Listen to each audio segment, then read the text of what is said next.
Hi cancer, welcome to third eye tarot. ये एक general love reading है starting 7 November. Video शुरू करने से पहले एक इम्पॉर्टेंट डिस्क्लेमर। वीडियो में बताई गई सारी बातें एक जनरल लव रीडिंग है, तो आप उन्हीं बातों को ले जो आपके साथ रेजोनेट करती हैं। जो बातें रेजोनेट न करती हों प्लीज़ उसे आप छोड़ दें। तो चलिए शुरू करते हैं। आपका पहला कार्ड है 9 of wands, 7 of cups, 2 of swords. Person B का पहला कार्ड है page of cups, hanged man और tower card. Bottom of the deck है जस्टिस कार्ड। इसका मतलब इस रिलेशनशिप में अगर किसी भी तरह का इनजस्टिस हुआ है तो आपको अब जस्टिस मिलेगा इस रिलेशनशिप में।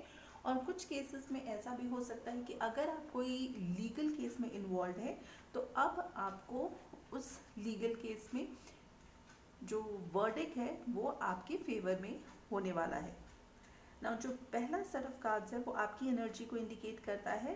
पहला कार्ड आपका है 9 ऑफ वॉन्ड्स। 9 ऑफ वॉन्ड्स का मतलब आप थोड़े से स्ट्रेस्ड है, एग्जॉस्टेड है। हो सकता है कुछ ऐसा है जिसको लेकर आप थोड़े से डिस्टर्ब्ड है, एंजाइटी में है, परेशान है कि ये क्यों हो रहा है आपकी लाइफ में, और आप थोड़े से स्ट्रेस्ड आउट भी हैं ना। जो सेकंड कार्ड है वो है 7 ऑफ कप्स। इसका मतलब आपके आसपास बहुत सारे लोग हैं, आपके पास ऑप्शंस हैं, आप चूज़ कर सकते हो कि आप किसके साथ अपना टाइम या लाइफ स्पेंड करो। आपका तीसरा जो कार्ड है वो है 2 ऑफ स्पोर्ट्स। ये कन्फ्यूजन की एनर्जी को इंडिकेट करता है। ये कन्फ्यूजन हो सकता है इसलिए बिकॉज आपके आसपास इतने सारे लोग हैं तो आप चूज़ नहीं कर पा रहे हो कि आपके लिए बेस्ट कौन है ना। जो पर्सन बी हैं उनका पहला कार्ड है page of cups. Page of cups एक इमेच्योर एनर्जी है, मगर कप्स की एनर्जी ये इंडिकेट करती है कि ये पर्सन थोड़ा इमेच्योरली आपको अपने इमोशंस के बारे में एक्सप्रेस करना चाहेंगे ना। जो सेकंड कार्ड है वो है हैंग्ड मैन। इसका मतलब ये कहीं ना कहीं थोड़े से स्टक हो जाएंगे। और जो तीसरा कार्ड है वो है टावर कार्ड, जो कि ये दिखाता है कि कहीं ना कहीं हो सकता है इस रिलेशनशिप में थोड़ा सा शेकअप हो ये रिलेशनशिप, बिकॉज कुछ अनएक्सपेक्टेड हो सकता है। ये इसलिए भी हो सकता है क्योंकि आप दोनों को ये रिलेशनशिप को फिर से स्टार्ट करने की ज़रूरत हो। चलिए इसके साथ अब हम ये देखते हैं कि इस पर्सन का इंटेंशन क्या है आपके लिए इस वीक। सो जो पहला कार्ड है वो है स्ट्रेंथ कार्ड, जजमेंट कार्ड और knight of swords. Strength card Leo की एनर्जी को इंडिकेट करती है। इसका मतलब आपको या इस पर्सन को इस रिलेशनशिप को डील करने के लिए बहुत ज़्यादा स्ट्रेंथ, करेज की ज़रूरत पड़ेगी।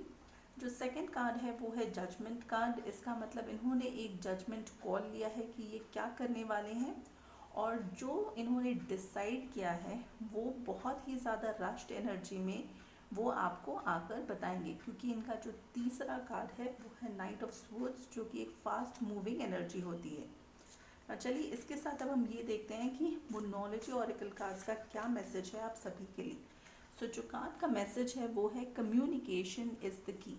इसका मतलब आप दोनों को थोड़ा कम्युनिकेट करने की ज़रूरत है। आप दोनों के बीच में कम्युनिकेशन अभी ठीक नहीं है, स्ट्रॉन्ग नहीं है, तो आप दोनों को बैठकर एक दूसरे के साथ सारी बातें ठीक तरह से कम्युनिकेट करने की ज़रूरत है। चलिए अब हम इसके साथ ये देखते हैं कि कौन सा क्रिस्टल है जो आप सभी की मदद कर सकता हो।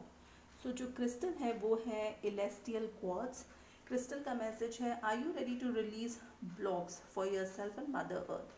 Do you realise that your own healing helps heal many people on a planetary level? Allow these celestial messages to guide you to be a true earth steward and caregiver of the planet. You are a messenger of light and well-being. Now, इसके साथ यहाँ पे arc angel सैंडलफोन उनका भी एक message है जो कि मैं आप सभी के लिए डिस्क्रिप्शन बॉक्स में डाल दूँगी और आप वहाँ से पढ़ सकते हो। अगर आपको ये वीडियोस अच्छी लग रही हैं तो प्लीज़ लाइक शेयर सब्सक्राइब करिए, hit that bell notification, and जैसे मैं हमेशा कहती हूँ, stay safe, love yourself first.